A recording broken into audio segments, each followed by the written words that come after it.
Alright, before we get into today's topic, let me start with this. If you're watching right now, comment your name and state below. I'd genuinely love to see who's watching and who's benefiting from these videos, because what we're talking about today is something that affects real people, real families, and real decisions that can change your healthcare experience for years. Now, I want you to imagine this scenario for a second. You're a Medicare beneficiary. Maybe you just turned 65, or maybe you've been on Medicare for years. Open enrollment is here. You sit down, maybe with a cup of coffee, maybe with your spouse, and you're trying to make sense of your options. You're not looking for perfection. You're just trying to find a plan that lets you see your doctors, afford your prescriptions, maybe get some dental care, and not be surprised by a massive bill 6 months from now. You reach out for help. Maybe you call a local agent. Maybe you go online. Maybe your adult child is trying to help you from another state. And suddenly, instead of clarity, you hit confusion. Plans that were available last year are not available. Applications are hard to find. Agents tell you they can't help with certain plans. Or worse, no one explains why certain options seem to disappear. That confusion isn't accidental. Over the last couple of years, and especially heading into 2026, something unusual has been happening in the Medicare Advantage marketplace. And while most people on Medicare don't see it directly, they feel the effects of it in very real ways. States like Idaho started noticing patterns that didn't sit right. Insurance companies that had filed plans, agreed to offer them, and committed to serving certain counties were suddenly doing everything they could to slow down enrollment or redirect people elsewhere. That's important, because insurance companies don't accidentally file plans. They spend months, sometimes years, developing those plans. Actuaries price them. Benefits are structured. CMS reviews them. When a plan is approved, it's not a casual promise, it's a commitment. But what happens when a company realizes the plan they filed isn't as profitable as they expected? In a normal world, they adjust next year. They tweak benefits. They raise premiums slightly. They narrow networks. They do what they're supposed to do within the rules. What they don't do is quietly make it harder for consumers to enroll in the plan they already promised to offer. And yet, that's exactly what some states began seeing. Applications pulled from websites. Paper applications unavailable. Agents told not to market certain plans. Compensation suddenly cut or eliminated midstream. Not because commissions were breaking the bank, but because steering people away from enrollment became a strategy. If that sounds technical, let me make it simple. Steering is when a consumer is pushed away from a plan not because it's a bad fit for them, but because the insurance company doesn't want them on it. And from a consumer protection standpoint, that's a problem. Think about it this way. You walk into a grocery store. The store advertised milk at a certain price. But when you ask for it, they hide it in the back, tell employees not to mention it, and suggest you buy something else instead because they're losing money on milk this week. That wouldn't feel right. And in insurance, it's even more serious, because the stakes are healthcare, not groceries. Now, let's talk about agents for a moment, because agents are often misunderstood in this conversation. There's this idea that agents are just chasing commissions. But the reality is very different. Agents are often the only human guide in an incredibly complex system. Medicare today is not the Medicare of our grandparents. Prescription drug lists are longer. Networks are narrower. Prior authorizations are more common. And benefits like dental sound generous on paper but come with fine print most people don't see until it's too late. When an agent sits down with a client, they're not just enrolling them. They're evaluating doctors, medications, travel needs, chronic conditions, and risk tolerance. And when something goes wrong later, a claim denial, a prescription not covered, a provider suddenly out of network, that agent is often the one making the phone calls. So when insurers suddenly stop paying commissions on plans they already filed as commissionable, it doesn't just hurt agents. It disrupts access for consumers. Some agents can't afford to take on unpaid work. Others are pressured into rewriting contracts under threat of losing unrelated business.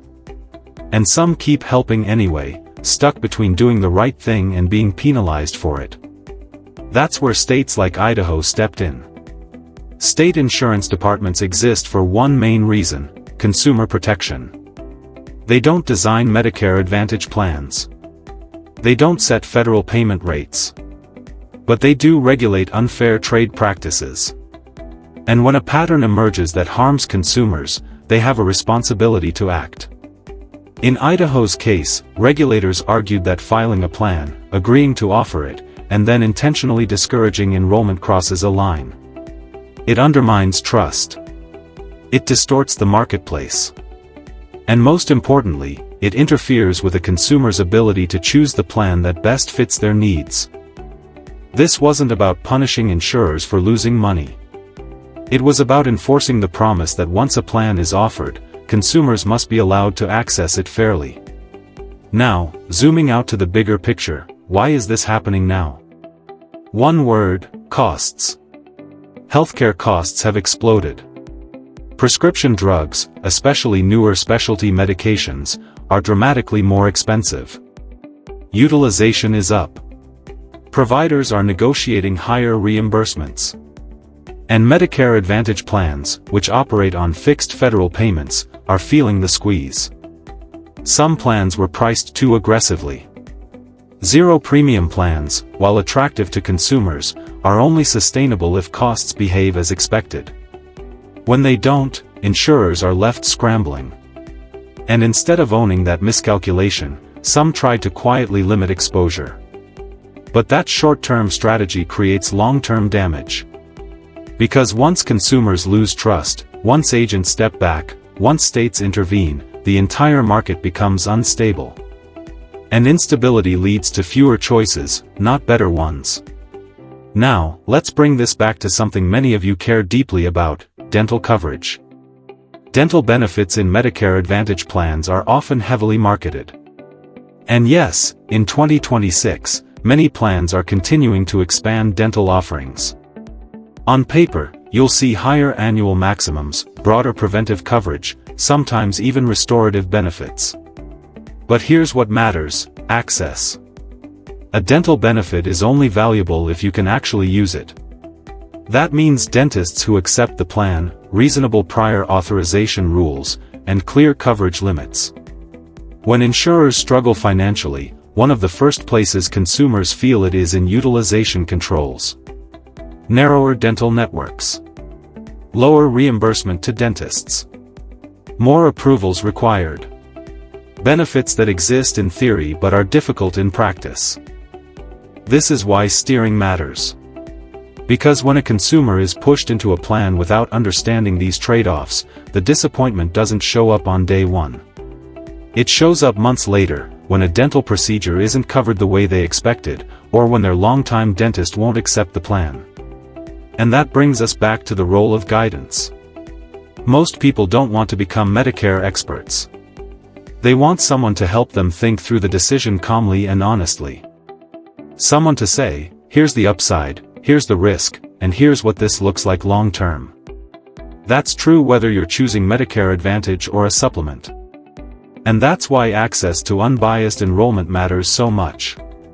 As we head into 2026, there's a lot happening behind the scenes. CMS continues to refine rules.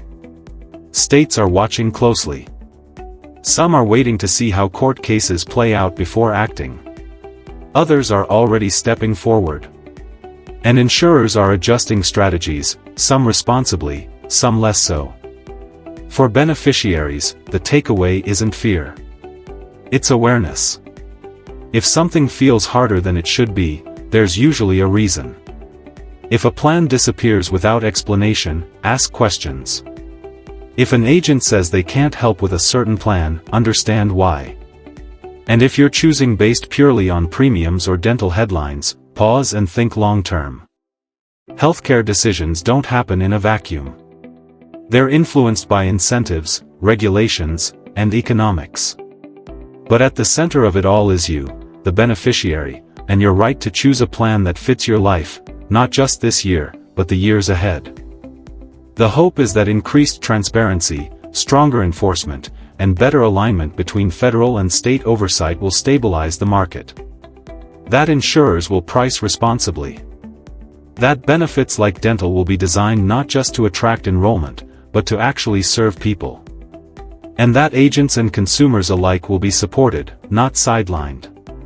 Because at the end of the day, Medicare isn't just a program. It's peace of mind.